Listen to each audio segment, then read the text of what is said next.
अस्सलामुअलैकुम, welcome to ज़ोआ food lounge. आज की हमारी बहुत ही यूनिक और मज़ेदार सी रेसिपी है अरवी के पत्तों के पकोड़े, जिनको हम पतोड़ भी कहते हैं। ग्रीन कलर के ये फ्रेश लीव्स जो हैं, जिन्हें हम कोलोकेशिया लीव्स भी कहते हैं, ये हमें सब्ज़ी की दुकान से मिल जाते हैं। सब्ज़ी की दुकान से लिए, उसके बाद हमने इन पत्तों को अच्छे तरीके से धो लिया। धोने के बाद हमने पत्ते को उल्टी साइड से छुरी की मदद से, जो उसके ऊपर डंडी लगी हुई थी जो बहुत ज़्यादा मोटी है, उसको काट देना है। मोटे वाले हिस्से को उतारने के बाद हम इन पत्तों को अच्छे तरीके से साफ़ कर लेंगे। जहाँ से कोई पत्ता ख़राब हो उसको भी काट लेंगे, और इसी तरह हमने तमाम पत्तों की डंडियाँ उतार लीं। इसके बाद हमने पकोड़े का मिक्सचर बनाने के लिए कुछ अज्जा लिए, जिसमें बेसन लेंगे हम 1 कप के बराबर। पकोड़े का जो मेन इंग्रेडिएंट है वो बेसन ही है। हल्दी डालेंगे हम, सुर्ख पिसी हुई मिर्च डालेंगे। हस्बे जायका ही इन मसालों को हम इस्तेमाल करते हैं। सूखा पिसा हुआ धनिया, मेन इंग्रेडिएंट बेसन के साथ अगर खुश्क धनिया डाला जाए तो बहुत ही अच्छी खुशबू आती है पकोड़ों की। बेकिंग सोडा डालेंगे, ज़ीरा और अजवाइन,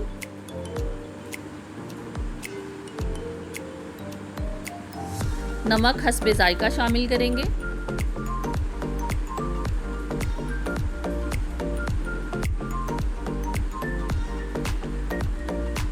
गुड़ डालेंगे।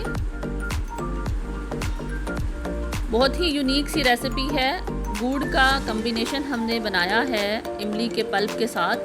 खट्टा और मीठा सा टेस्ट आएगा, ना बहुत ज़्यादा खट्टा और ना बहुत ज़्यादा मीठा। इमली का पल्प शामिल करेंगे। इमली को भिगो के रख दिया, तो उसके बाद हमने इसका ये पल्प निकाल लिया। मिक्सचर को पानी के साथ एक स्मूथ सा बैटर बना लेंगे, ना बहुत ज़्यादा पतला ना बहुत ज़्यादा गाढ़ा। अब इसको पत्तों के ऊपर, पत्ते को फैला लेंगे और उसके ऊपर हम इसकी एक लेयर लगाएंगे। बैटर को हमने बहुत थिक और थिन नहीं लगाना, अच्छे तरीके से पूरे पत्ते को इस बैटर से कवर कर लेना है।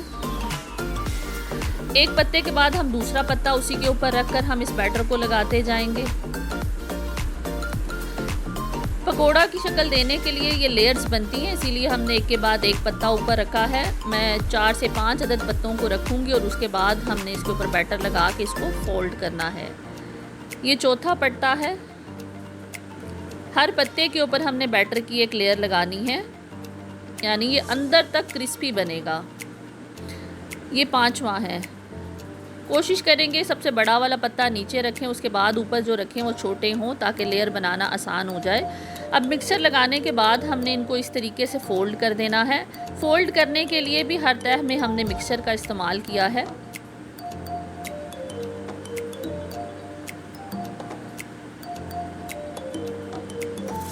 मिक्सर लगा के हम इसको इस तरीके से रोल कर देंगे, एक रोल की शक्ल दे देंगे।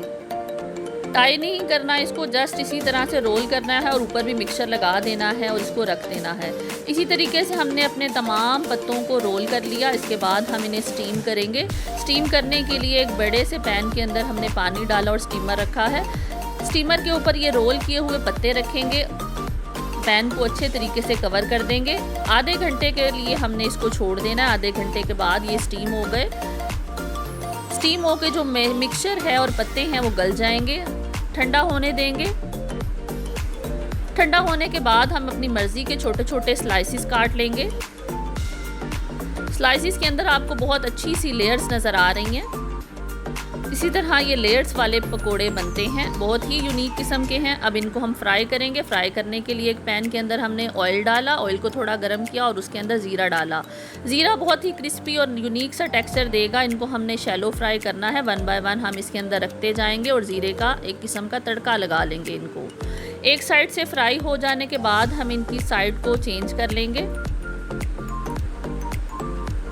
बहुत ज़्यादा डार्क नहीं करेंगे क्योंकि ये ऑलरेडी पके हुए हैं। हमने जस्ट इनको एक फ्राई की लुक देनी है। आफ्टर फ्राइंग इसकी इस तरह की शक्ल हो जाएगी और हम इसे इमली के पल्प के साथ भी सर्व कर सकते हैं। बहुत ही यूनिक किस्म की रेसिपी है और बहुत ही मज़े का इसका टेक्सचर और टेस्ट है। हमारी वीडियोस को देखने के लिए हमारे चैनल को सब्सक्राइब कीजिए, वीडियो को लाइक कीजिए।